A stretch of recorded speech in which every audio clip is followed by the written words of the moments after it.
शिवाय। ओम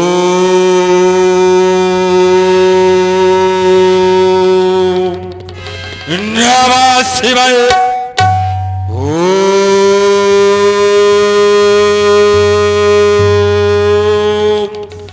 नमः शिवाय। जटाओं से जिसके गंगा का प्रभाव है वह आदि अनंत शिव भोलेनाथ कैलाशपति महादेव त्रिपुरारी हरिहर शंकर की निद्रा में सुषुप्त निद्रा में उपस्थित होकर पूजा आराधना नित्य प्रतिदिन की भांति कर रहा था कि एकाएक यह निद्रा भंग होने का कारण एक आवाज मेरे कर्ण कुंधन को चीरते हुई मेरे विशाल हृदय पर अट्टहास करते हुए सुनाई देती है। वह आवाज कैसे? सावधान सावधान सावधान लंका के राजा सावधान। ओह, ये अट्टहास भरे ध्वनि यहां तक कि मुझे सावधान कहने वाला कौन छत्राणी मैया का नहर पैदा हो गया? सुर यक्ष नाग किन्नर आदि राजाओं को यहां तक के जहां तक ब्रह्मा के सृष्टि है वहां तक मेरा राज है, किंतु फिर भी यह मनुष्य रूपी बालक कौन है जो मुझे सावधान करने के चेष्टा कर रहा है? क्या उसका काल समीप आ गया? ओह, क्या भैरवनाथ नर्तन करके उसे कपाली के हाथों दर्पण करना चाहते हैं? ये नादान छोकरे, रुक जा, रुक रुक वहीं पर। ये लंका के राजा सम्राट रावण को धनुष प्रदर्शन करते हुए मुझे सावधान कहने वाला कौन है? भोलेनाथ अवगत कराओ। ओह, नहीं कराएंगे, मैं अपने योग माया से अवगत करूंगा। ओम नमामि शंकर हर हर त्रिपुरारी महादेव काले स्वर महादेव हर हर।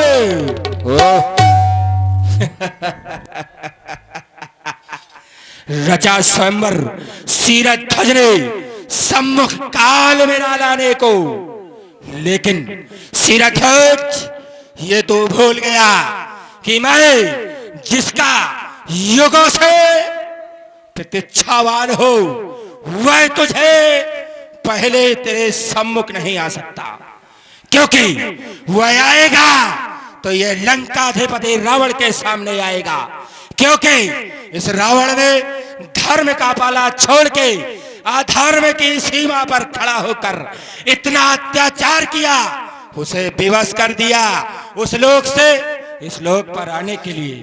किंतु वह भेष बनाकर अगर जा रहा है तो यह लंका का सम्राट वहीं पर उसकी उपस्थिति दर्ज कराएगा, लेकिन अगर वह नारायण है तो फिर भी यह लंका का राजा उससे शत्रु भाव ही रखेगा, क्योंकि इस तामसी शरीर से भजन तो होगा नहीं, शायद लड़कर ही अपना विनाश करा के उसके लोक पहुंचा जा सकता है। और अगर नारायण की जगह नर हुआ तो इस चंद्रहास का प्रहार उस नारायण रूपी बालक के ऊपर होगा।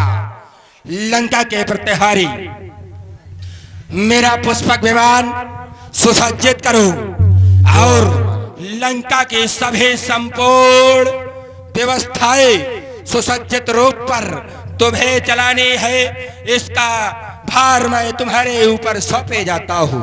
जो आज्ञा महाराज।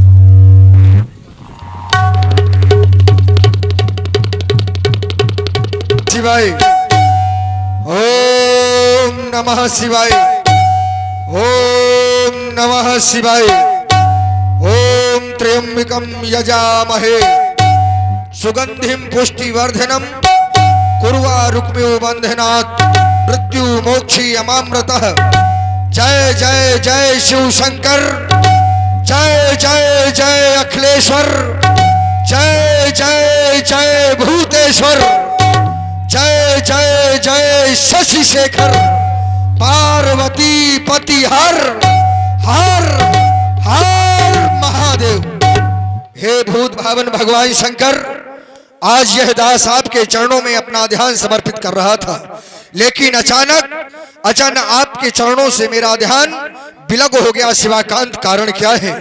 आज बार बार मेरा यह मनमानस उस मृत्यु लोक की ओर खिंचा चला जा रहा है जिसे मेरे पिता बलि ने दान में दे दिया था। क्या उस पावन वसुंधरा में फिर किसी पापी पाखंडी का अत्याचार व दुराचार अपनी चरम सीमा पर है, या फिर ये मेरी प्यासी खड़क किसी पापी के रक्त को चाटने के लिए ललायत हो रही है? यदि ऐसा रही तो क्या फिर काली विकराली का खप्पर वो रक्त से रिक्त हो गया,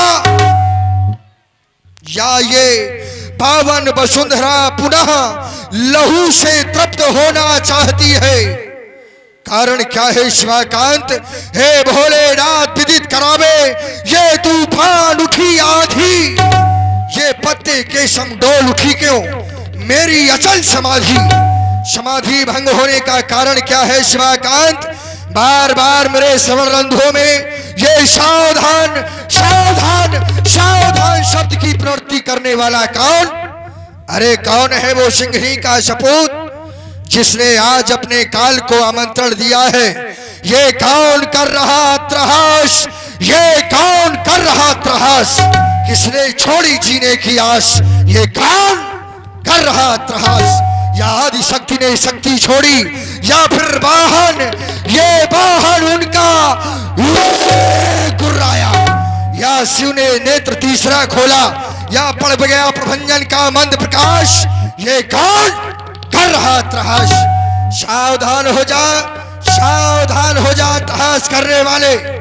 लेकिन देख रहा हूं आज ये दशों दिशाओं के दिग्गज महपाल सभी अपने निज स्थान को छोड़कर अत्यंत भ्रमण कर रहे हैं। वो देवलोक में ये देवताओं के विमान आज ये सब कहां जा रहे हैं? क्या आज कुछ विशेष होने वाला है शिवाकांत? क्या उस पावन वसुंधरा में फिर किसी ऐसे वीर ने जन्म ले लिया जो बाणासुर को सावधान करने की चेष्टा कर रहा है? कदापि नहीं हो सकता, क्योंकि देख रहा हूं आज भी लगी हुई महल पर उस श्वेत ध्वजा को जो स्वयं भगवान शंकर ने मुझे प्रदान की थी।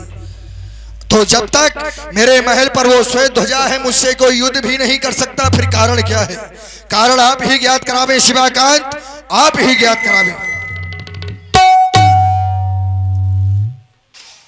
ओम नमः शिवाय, नमः शिवाय, नमः शिवाय। कारण तो कुछ और ही है। जन्मी जाकर दिव्य धरा में पावन परम पुनीता, हर्षित होकर नपन जनक ने रचो स्वयंवर। सीता राजा जनक ने अपनी पुत्री सीता का स्वयंवर रखा है, और स्वयंवर में देश देशांतर के राजा महपाल। हाँ, तभी तो अस्त्र शस्त्र भी पीछे चला गया, क्योंकि इसकी आवश्यकता नहीं है। अब विवाह में बताओ, हाँ, ये भाला बर्छी का काम थोड़ी होता। राजा जनक ने अपनी पुत्री सीता का स्वयंवर रखा है। स्वयंवर में देश देशांतर के राजा महपाल अवश्य ही, क्योंकि राजा जनक कोई साधारण राजा नहीं है। विशेष ज्ञानियों में श्रोमणी राजा है। राजा जनक हमारा गुरुबंधु है। अवश्य ही बड़े ही शुभ कार्य को जन्म दिया है राजा जनक ने। लेकिन ये कौन आकाश मार्ग से पुष्पक विमान, लंका का राजा रावण, तो क्या आज ये मिथिला की ओर प्रस्थान करेगा? अवश्य ही। यदि ये मिथिला गया तो अवश्य ही ये मत में मतवाला रावण है, सब मनमानी कर दिखलाएगा। लेकिन हो जा सावधान, तुम मनमानी ना करने पाएगा। बस इसके पहुंचने से पहले मिथिला चलना चाहिए। करूं प्रस्थान मिथिला को, यही आज्ञा पुरारी की, न मेटूंगा कभी भी सुआयस उस गंगधारी की। चलना चाहिए मिथिला। बम विश्वनाथ, बम राम विश्वनाथ।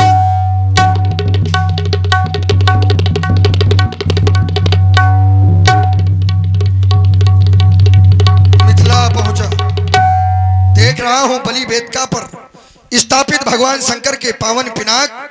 सर्वप्रथम बलिपुत्र बाणेश का प्रणाम स्वीकार करें। साथ ही साथ देश देशांतर से आए हुए राजा महपाल, ये सभी जानते हैं कि यहां पर एक कन्या का विवाह हो रहा है,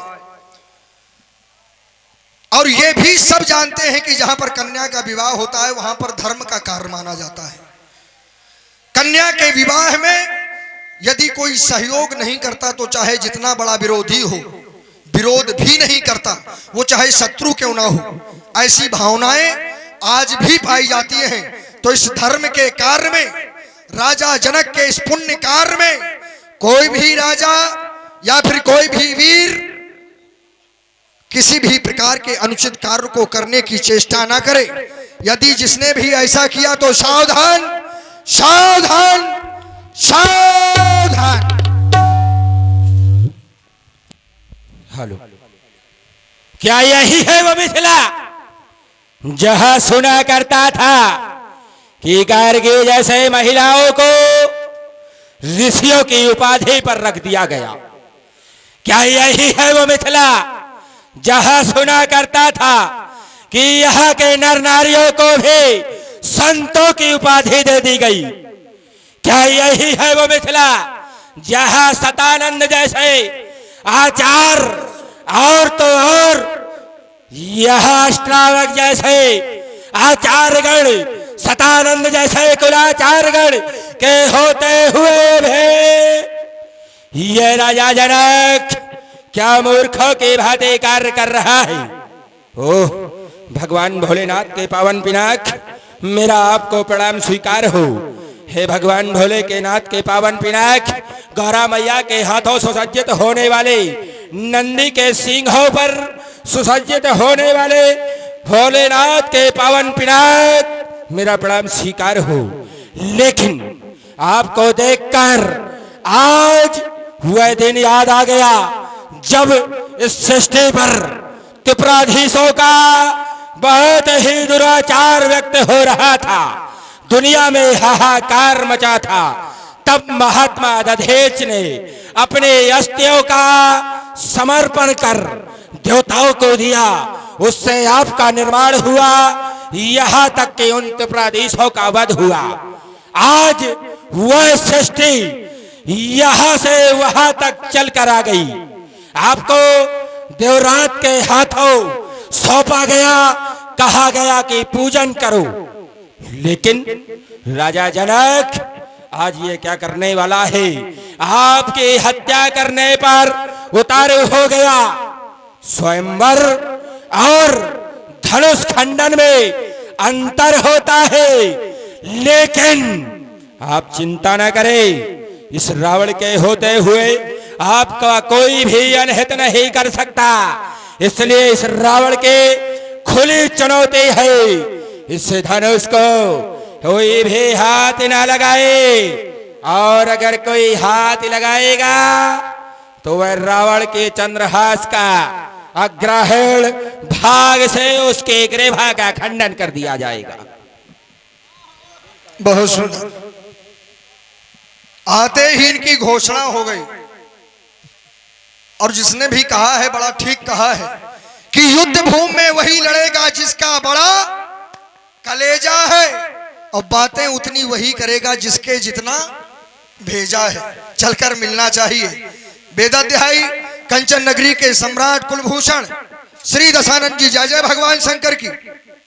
ओह बलि सुदबार सुतल लोक के प्राण अपने 1000 हाथों के द्वारा भगवान शंकर को वाद्य यंत्रों से मग्न मुग्ध करके प्रसन्न करने वाले बलि सुदबार सुतल लोक के प्राण, जय जय भोलेनाथ की। हमारी घोषणा सुनी तुमने? हाँ, तुम्हारी घोषणा भी सुनी। अच्छी लगी कि बुरी? बिल्कुल नहीं। क्यों? ये आदमी बहुत बड़ा है, इस देश का नहीं हो सकता। इतना बड़ा आदमी इस देश में कहां से राजा जनक है? ज्ञानियों की समाज है। आपके द्वारा यहाँ पर जो आपकी घोषणा हुई, आप कह रहे हैं राजा जनक अनुचित कर रहे हैं, और अनुचित में बताया कि जिनके जिनके द्वारा त्रिपुराधीशों का वध हुआ है, संसार का कल्याण हुआ है, आज उनको तोड़वाया जा रहा है। तो महाशय आपको बता दें कि जिसका निर्माण है उसका निर्माण है, जिसका निर्माण है उसका निर्माण है। तो आज इनका निर्माण होने जा रहा है। निर्माण तो बहुत पहले हो गया था। जिसने संसार का कल्याण किया, अपने जीवन पर्यंत परहित किया, तो यदि उनके लिए भी थोड़ी सी भलाई राजा जनक करना चाहते हैं अपनी मति के अनुसार, वैसे ये प्रारब्ध है। राजा जनक केवल कर्म कर रहे हैं, इनके टूटना और ना टूटना ये तो प्रारब्ध है। तो इसमें राजा जनक के द्वारा कुछ अनुचित किया नहीं जा रहा, क्योंकि ये धनुष महात्मा दधीच की हड्डियों का है और अभी भी इसमें प्राण स्थित है। और जब प्राण स्थित है तो प्राणों का उत्थान भी होना अति आवश्यक है। और प्राणों का उत्थान कब तक नहीं होगा? तो बोले जब तक ये टूटेगा नहीं।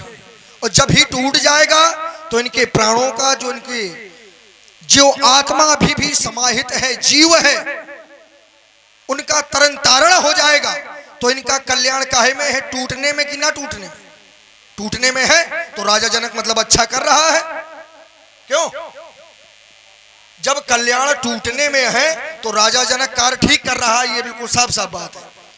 और यदि अनुचित कर रहा है तो अनुचित क्या कर रहा है राजा जनक, आप बताएं हमें जरा।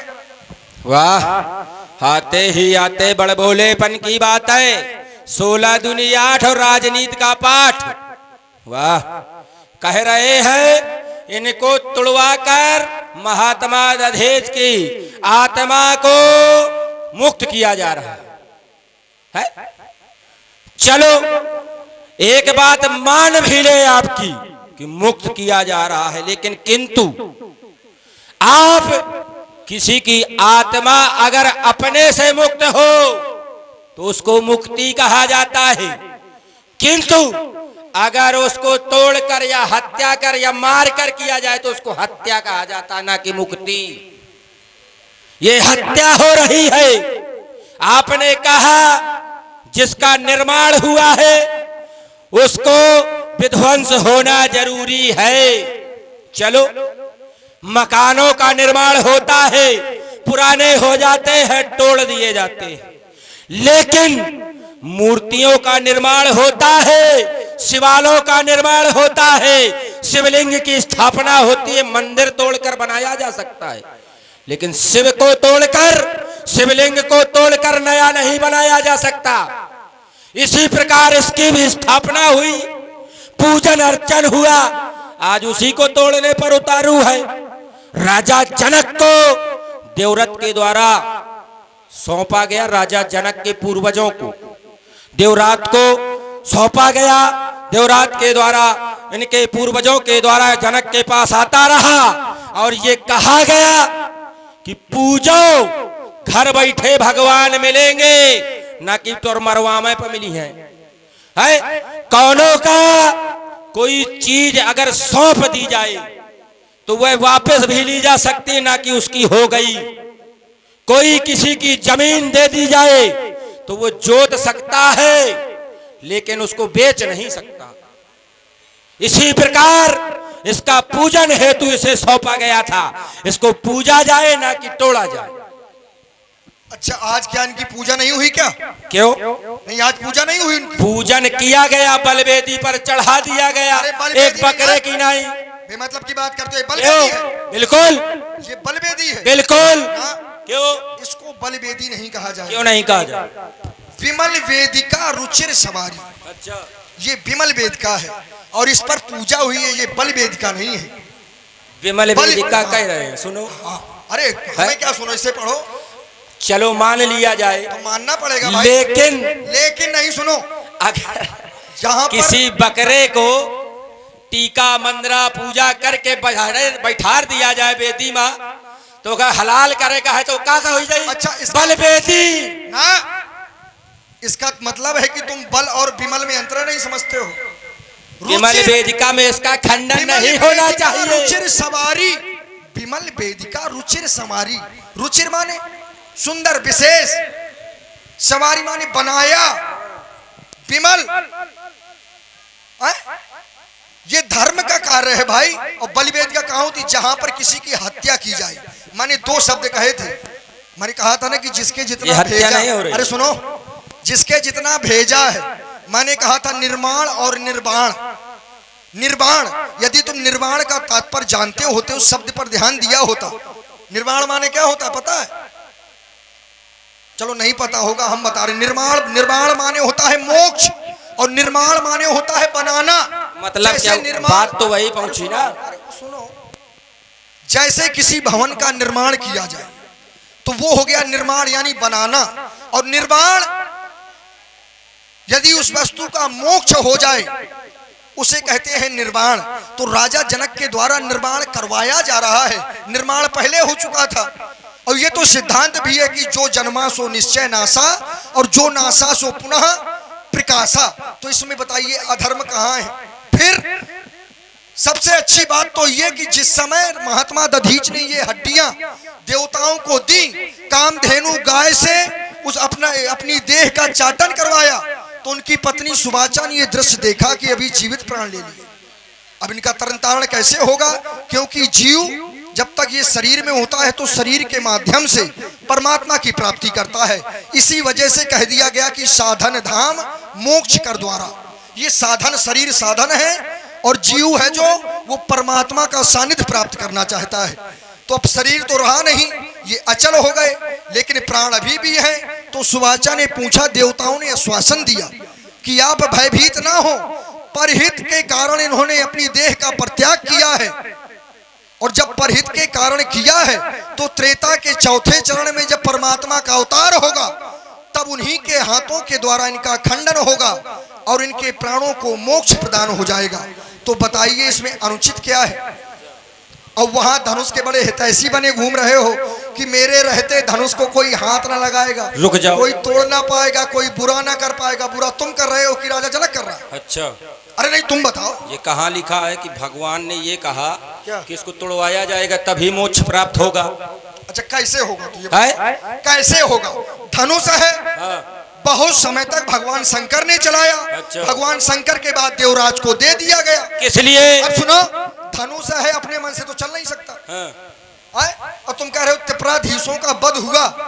अच्छा, भगवान शंकर न चलाते, धनुष का निर्माण हो गया था और त्रिपुराधीशों का वध हो जाता। कोई शस्त्र है? कोई शस्त्र है, धनुष हो, भाला हो, बहुत अच्छा बनवा लीजिए और उसको रख दे, कहो कि दुश्मन मर जाए तो मर जाएगा क्या? नहीं मरेगा, चलाना पड़ेगा उसे भाई। तो ये विशेषता चलाने वाले की भी होती है। कहीं कहीं पर व्यक्ति प्रभावी होता है, कहीं पर शस्त्र प्रभावी होता है, कहीं पर समय प्रभावी होता है, कहीं पर स्थान प्रभावी होता है। ये समय समय की बात है, समय समय पर होता है, समय समय की बात। उस समय प्रभावी कौन था? उस समय प्रभावी कौन था? यह धनुष, क्योंकि इसी के द्वारा तो प्राधीशों का वध लिखा था। तो मैंने कब कहा कि तुम्हारे पास तलवार हो और दूसरे के पास ना हो, वो खड़ा हो जाए तो मार दोगे, तो तलवार प्रभारी हुई कि तुम? नहीं, अस्त्र। कहना क्या चाहते हो तुम, ये बताओ। ये कहना चाहते कि ये गलत हो रहा। तो गलत कैसे हो रहा है भाई? क्यों? किसी की हत्या हो रही है यहाँ पर। अच्छा रुको, मैंने बताया कि गलत नहीं हो रहा। अच्छा। आपको प्रमाण दिया कि देखो देवताओं का ये वरदान भी है, आश्वासन भी है। कहाँ लिखा है तोड़ा जाएगा? अच्छा, अब ये भी तुम्हें बताना पड़ेगा कहाँ लिखा है। ये तुम्हें पता नहीं है कहाँ लिखा है? नहीं, हमें नहीं पता, जनता को नहीं पता, तुम बताओ। अच्छा, तुम केवल इतना बताओ कि ये महात्मा दधीच की हड्डियों का है कि नहीं? बिल्कुल है। हाँ। अब तुम केवल ये बताओ कि कहाँ लिखा है। क्या? कि ये महात्मा दधीच की हड्डियों का है। क्यों? अरे बताओ, तुम्हें मालूम नहीं है? तुम्हें मालूम नहीं है? सुनो, हाँ। कुछ चीजें होती हैं जो लिखी नहीं होती। अच्छा। अरे हाँ, सुनो इधर। हाँ, सुनाओ। कुछ चीजें होती हैं जो लिखी नहीं होती। जैसे कोई पुत्र है और पुत्र को माता ने बताया कि बेटा तुम्हारा पिता फला है, तो वो पूरे जीवन उसी को पिता मानेगा। ठीक? अब कहो कि ये कहाँ लिखा है कि हमारा बाप है? कोई प्रमाण है? कोई दे सकता है इस संसार में? जैसा माँ ने बता दिया वैसा मानना पड़ेगा भाई। तो बहुत सी ऐसी चीजें हैं। अब तुम क्या, अभी तक जितने हुए किसी ने नहीं ये खोज पाया कि ये कहाँ लिखा है, लेकिन ये माना जाता है जो जो माना जाता जा रहा है वो मानना पड़ेगा। महात्मा दधीच की तो ये हम नहीं मानेंगे कि देवताओं ने कहा इसे तोड़कर मोक्ष प्राप्त होगा, क्योंकि अगर कोई पूजनी है, तुम्हारे पिता तुम्हारे लिए पूजनी है। अच्छा सुनो, अब तुम ही मानोगे, तुम्हारी बात में ही। अच्छा, जिस समय महात्मा दधीच से हड्डियां किसने मांगी? देवराज इंद्र ने। देवराज इंद्र। देवराज इंद्र कौन है? देवताओं के प्रमुख। देवताओं का प्रमुख, हाँ। यानी 33 कोटि देवताओं का राजा। तो जब देवताओं का राजा मान रहा है तो मान लीजिए कि सभी देवताओं ने आके माना। वहां पर और भी देवता थे, तो देवता वहां थे, देवता वहां पर थे, ये बात आप बता रहे हैं कि नहीं? बिल्कुल। अच्छा, जब बताइए किसी वहां भी देवताओं ने अत्याचार किया। अरे सुनो, तुम कह रहे लिखी बात कर रहे हो, अभी तुम ही कहोगे कि हाँ उन्हीं का है। भाई ये पता होना चाहिए, जबरदस्ती का बोलने से थोड़ी होता है कुछ। अभी आपने स्वीकार किया कि देवराज इंद्र ने मांगा, तो मांगने के लिए कहां गए? महात्मा दधीच के आश्रम में। तो अच्छा बताओ, हेलो, आश्रम में उनकी पत्नी होंगी कि ना होंगी? और आप सुन रहे हैं बहुत ही सुंदर संवाद। प्रभावित हुए हमारे भैया रिंकू सिंह चौहान और भोलू पाठक, इनकी ओर से 101 मुद्राएं प्रदान हो रही हैं। बहुत बहुत साधु। आश्रम में उनकी पत्नी भी है, तो अच्छा इस संसार में कौन सी ऐसी पत्नी होगी जो अपने पति के जीवित प्राण दे दे? बताओ, आंखों देखते हत्या कौन करवा लेगा? क्या मना नहीं किया होगा? लेकिन देवी सुवाचा ये सब जानती थी, क्योंकि देवताओं के जो अस्त्र शस्त्र थे, ठीक त्रिपुराधीशों के भय के कारण वो वहां पर एकत्र कर दिए गए थे, अब सुरक्षा के रूप में। तो महात्मा दधीच ने सोचा कि मैं कब तक इनको देखे रहूंगा, मुझको अन्य जगह भी जाना होता है, शिष्यों के पास भी जाना है। तो एक कमंडल में घोल बनाया, सभी अस्त्रों शस्त्रों का पान कर गए। और जब पान कर गए तो वो कहाँ हड्डियों में व्याप्त होंगे, तो हड्डियों से ही पुनः अस्त्र शस्त्र का निर्माण होगा। ये सब विधि का विधान है, प्रारब्ध है, तुम्हारे समझ में नहीं आएगा। ये बात समझो कि ये कार्य उचित है। चलो इस बात को हटाओ, ये तुम्हारी बस की। दूसरी बात तो ये देखो, राजा जनक है क्षत्रिय और ये कर्म प्रधान है। कर्म प्रधान विश्व रचि राखा, जो जस करे सो तस फल चाखा। यदि राजा जनक अनुचित कर रहा होगा, मैं तो कह रहा हूं कि नहीं कर रहा, यदि आपकी दृष्टि में राजा जनक अनुचित कर रहा होगा तो उसका फल कौन देगा उसको? तुम दोगे कि विधाता? राजा जनक विधाता कौन है? देगा। एक क्षण, हाँ। आप बोल चुके। हाँ। राजा जनक कौन है? राजा जनक राजा है, राजा है, लेकिन तुम्हारा कौन? हमारा गुरु भाई। हमारा कौन? हमारा गुरु भाई। तो समझाना किसको पड़ेगा? गुरु भाइयों को। अगर वह गलत कर रहा है तो उसको सही रास्ते पर लाना किसका कर्तव्य है? गुरु भाइयों अच्छा, का। अब ये तो ठीक है कि चलो। नहीं, अच्छा समझाना किसको चाहिए पता है तुम्हें? किसको समझाना चाहिए? 2 बोतल स्वयं पीने के बाद में तुम किसी को ये कहो कि दारू पीना गलत बात है, आपकी कौन मानेगा बताओ? है? कोई मानेगा इस संसार में? भाई पहले से पिए बैठे हो और ये कहो कि दारू ना पीना ये गलत बात होती है, तो कोई ना मानेगा और बताने का भी कोई मूल्य नहीं होगा, क्योंकि आपके अंदर वो ऐब पहले से हैं। ठीक? तो राजा जनक धर्मात्मा तुम्हारी तरह है क्या? राजा जनक के लिए बताया जाता है जा सुज्ञान रवि भाव निशिनासा, जिसके ज्ञान की क्षमता सूर्य से की गई हो, जो इस संसार की मोह रूपी रात्रि को नष्ट कर देता है, ऐसा ज्ञान राजा जनक का। और यहाँ के लोग, केवल तुमने साधुओं की गिनती की थी, यहाँ साधु भी नहीं, बहुत अच्छे अच्छे लोग हैं। पुरनर नार सुभट। अच्छा, सुभट माने क्या होता है? बस संता भर देख लिए कि संत हैं तो मारते कूटते रहे, वही करेंगे। तो यहाँ संत भर नहीं है, सुभट। सुभट, सुभट क्या है? भट, योद्धा, भट, महाभट, सुभट, ये योद्धाओं की श्रेणियां हैं। और हम कौन है? कौन? हाँ। तुम महाभट हो। हाँ, और हमसे भिड़ोगे तो भटा भट हो जाएगी। रावण बाण महाभट भारे। ठीक? वहाँ कौन है? सुभट और हम महाभट। अरे सुनो, तो सुभट बड़ा होता है कि महाभट बड़ा होता है? नहीं, सुभट बड़ा होता है कि महाभट? महाभट। यही मारूं कि और कहीं मारूंगा, ये बताओ। यहाँ मारना हो तो तुमसे ज्यादा बड़े हैं। दूरी सी बात करो। और सुनो, तुम कह रहे हो मारने वाली बात, तो कब मारा इसको तो हमको? इसको पकड़ो। ये केवल तुम्हारी वजह से आ गया है, नहीं कभी नहीं आया अपनी जिंदगी में। तो अच्छा देखो, एक बात बताओ, देखो अब देखो तो एक सुनो सुनो, हाँ। ये धनुष किसका है?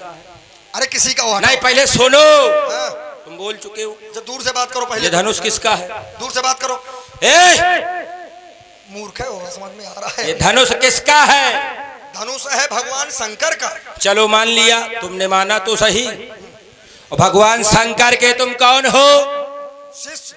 और हम कौन है? तुम भी शिष्य, लेकिन और राजा जनक कौन है? सुनो, तुम में और हम में विशेषता है। क्या विशेषता है? तुम केवल शिष्य हो हाँ। और मैं शिष्य के साथ साथ भगवान शंकर का दत्तक पुत्र भी हूँ। अच्छा। मुझे स्वीकार किया है।